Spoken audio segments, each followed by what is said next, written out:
Lemonade War, Chapter 9, Negotiation. Negotiation, noun, a method of bargaining so that you can reach an agreement. Evan looked up from the marble track he was building when Jessie walked in the front door. She looked hot, she looked sweaty, she looked happy, really happy, like she just got an A+, or like she just won a war. "What are you smiling for?" asked Evan, holding a marble at the top of the track. "No reason." Jessie put her hands on her hips and stared at Evan. She looked like one of those goofy yellow smiley faces, all mouth.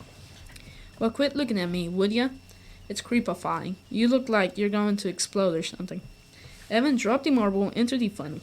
It raced through the track, picking up speed around the curves. It passed the flywheel, sending the flag spinning, then fell into the final drop. When it reached the end of the track, it went sailing through the air like a beautiful silver bird, and fell short.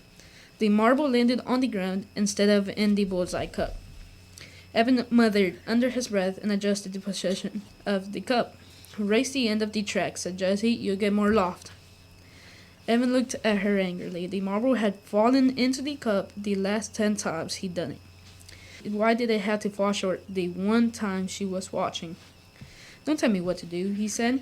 Why was she smiling like that? "I didn't tell you what to do," she said. "I just made a suggestion." "Take it or leave it," she turned to walk up the stairs. Grunt Minister Fink, she tossed over her shoulder. Evan threw a marble at her disappearing back, but missed by a mile. Well, he really hadn't been aiming anyway. He just wanted the feeling of throwing something. He'd been feeling the need to throw something these past 4 days. Grunt Minister Fink was the name of a character he made up when he was 6 and Jessie was 5. That was back when Mom and Dad were fighting a lot and Evan and Jessie just had to get out of the house. They scrambled up the climbing tree. Evan had his branch, Jessie had hers, and waited out. Sometimes they had to wait a long time. And once when Jessie was thirsty and impatient and cranky, Evan had said, "Be quiet, and I'll tell you a story about Grim Minister Fink." Grim Minister Fink was a man who was cranky and mean and made everybody miserable, but deep down he wanted people to love him. It's just that every time he tried to do something nice, it turned out all wrong. Evan had made up a lot of stories about Mr. Fink and that tree.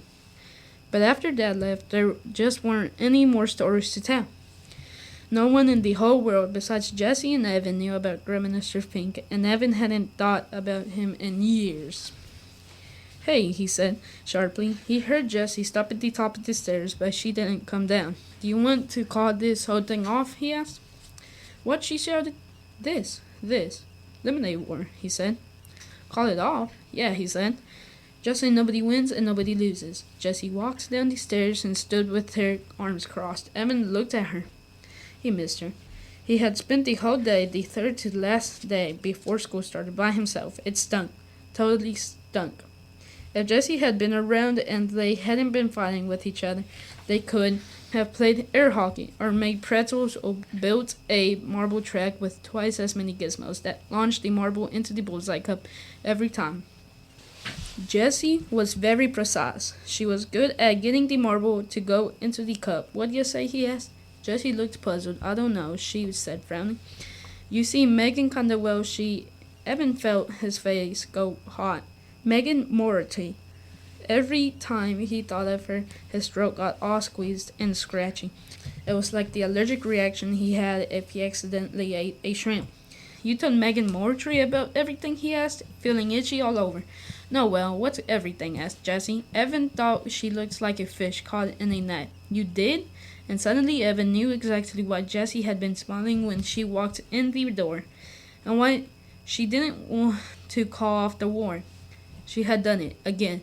She had figured out the way to show the world just how stupid he was, like the time he'd come home with 100% on his weekly spelling quiz, the only time he'd ever gotten every word right, to find that Jessie had won a statewide poetry writing contest. He'd thrown his paper into the trash without even telling his mom. What was the point? Evan didn't know how, but somehow Jessie found a way to earn more than $103.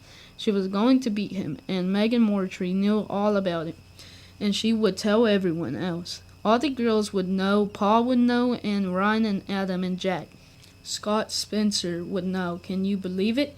He lost to his little sister, the one who's going to be in our class. What a loser. You know what? He said, pushing past her. Forget it. Just forget I said anything. The word is on. Oh, and prepare to die.